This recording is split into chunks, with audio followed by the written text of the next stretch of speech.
மாற்றுத்திறனாளிகளான 15 மாணவர்கள் பங்கு பெறும் 604 கிலோமீட்டர் தொலைவிலான கடல் வழி நீச்சல் பயணம் கடந்த 5ஆம் தேதி ராமேஸ்வரத்தில் தொடங்கியது.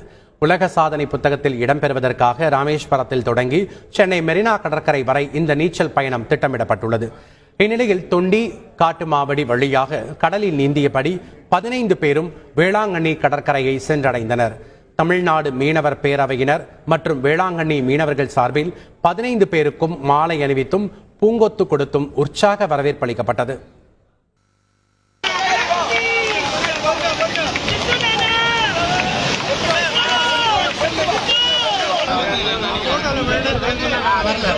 புரியுதா?